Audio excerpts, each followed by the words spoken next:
Hi guys, my name is Kelly. I'm going to be doing the trach suction and the cleaning skill. So the first thing I want to do is I want to verify my patient's my physician's orders. So I'm going to come here, and this is for Miss Wanda Chi, 715 19XX, no allergies. This is for her tracheostomy care Tuesdays, Thursdays, and Saturdays using normal saline, suction at bedside, and suction tracheostomy PRN at 8 o'clock. So my physician's orders are good. I verified that this is for Miss Chi. She has a trach in, so I'm gonna go in and fix it. So at this point, I want to just obtain my supply. So I need my normal saline, my suction kit, and my tracheostomy cleaning kit, and then a new tie. So then I want to go ahead and look at my supply, make sure that nothing's been opened, nothing is expired, everything's brand new, and it is. So I am ready to go see Miss Wanda Chi. So I come into her room. Good morning, Miss Chi. My name is Kelly. I'm going to be your nurse today. Perform hand hygiene. I get 2 identifiers. Make sure, also, I know that Miss Chi cannot talk, so I'm just going to have her shake her head yes or no, and then have her raise her arm if she has any questions. So, is your name Miss Wanda Chi, date of birth? And she says yes. And then, do you have any allergies, Miss Chi? She shakes her head no. So at this point, I want to assess her and make sure that I am going to need a suction. So I can already hear a little gunk. So I do a little lung assessment and listen to her sounds, get a set of vitals, apply her pulse ox, and her saturation's a little low. So I'm going to want to do her suctioning. So again, I want to explain to her that the suctioning is to open up her airway and that the cleaning is to prevent infection. And she's okay with that. She shakes her head yes. So does she have any questions? She says no, and we're good to go. So I want to make sure that my suction is working. So I'm going to check my wall and make sure that the pressure is between 100 and 120. Less than 100 would be ineffective. More than 120 would cause tissue damage. So the pressure is good. I check my tubing and it is working, and I check it with my finger and it is the little suction, it's working. So that's good. So I also want to make sure that I put her in high position for safety. So I'm going to raise her bed, lower her side rail, and put her in high Fowlers because I want to prevent any aspiration, and also I want to allow her to breathe better. So I have my bedside table, and over here I'm going to open up my, I want to provide privacy, and I want to perform hand hygiene, put my PPE on so she doesn't get my scrubs dirty. And so then I would get my bedside table and I would start opening my suctioning kit. So in this kit, as you can see, there's a little box in there. So I would take that box out and go ahead and pour my normal saline into there. Once I do that, before I get into my sterile, I want to hyperoxygenate Miss Chi. So I'm going to want to hyperoxygenate her to 100%.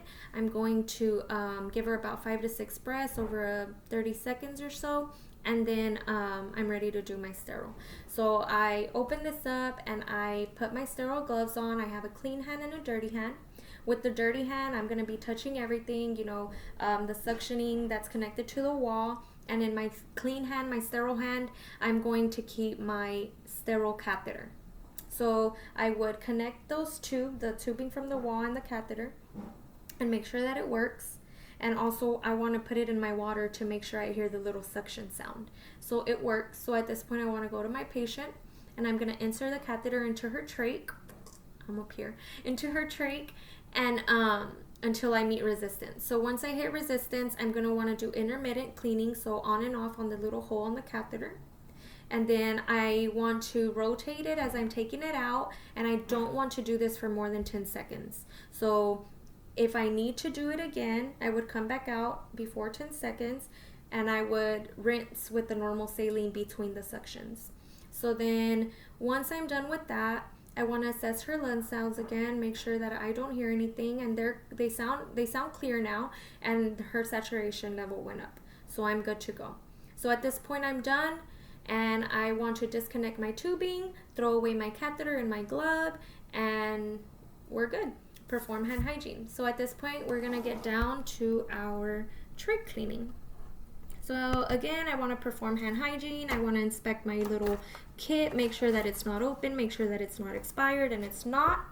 and I want to put some gloves on. The first thing I want to do is grab her old dressing, and I want to inspect it for color, consistency, odor, and amount. So I'm looking at it, I'm inspecting it, and at this point I want to roll it up in my glove and throw it away.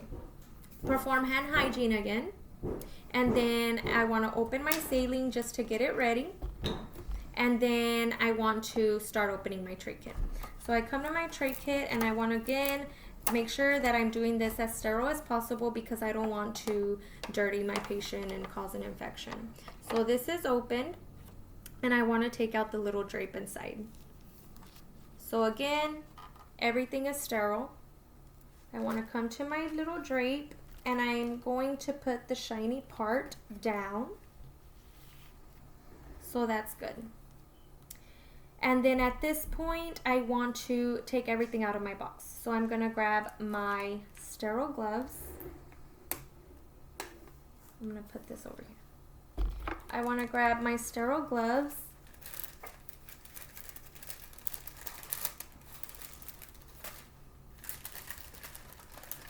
Just one for now.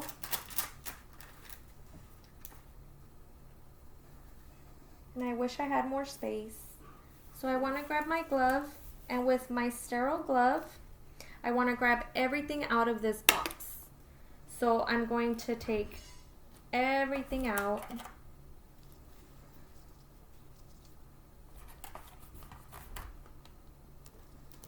Okay, with my dirty hand, or with my hand that I don't have anything on yet, I want to go ahead and pour my water into my basin. So I'm good. My water is good. So at this point, I want to put my other glove on. So I'm going to come over here to where I have my other glove, keeping everything sterile with the assistance of my sterile hand. I'm going to, oh, I put that on backwards. I'm going to, again, keeping sterile technique, I have my gloves on. So I'm going to now have my clean hand and my dirty hand.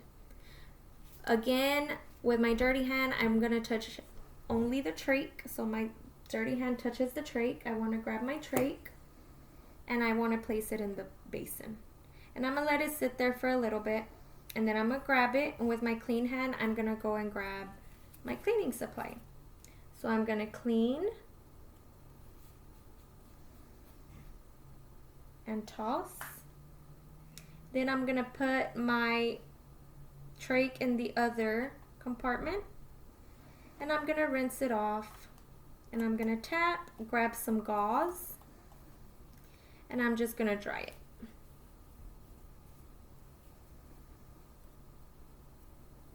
Toss that out.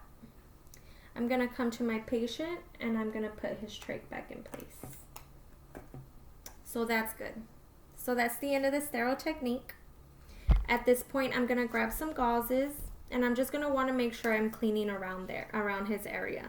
So I'm going to grab some gauze, and I'm going to dip it in the water and clean 2 to 4 inches outward, so inward to outward, around his trach, making sure everything's clean. Throw that away, grab some more gauze, dry it off, and then throw that away, and then grab the other gauze dressing and place it on my patient.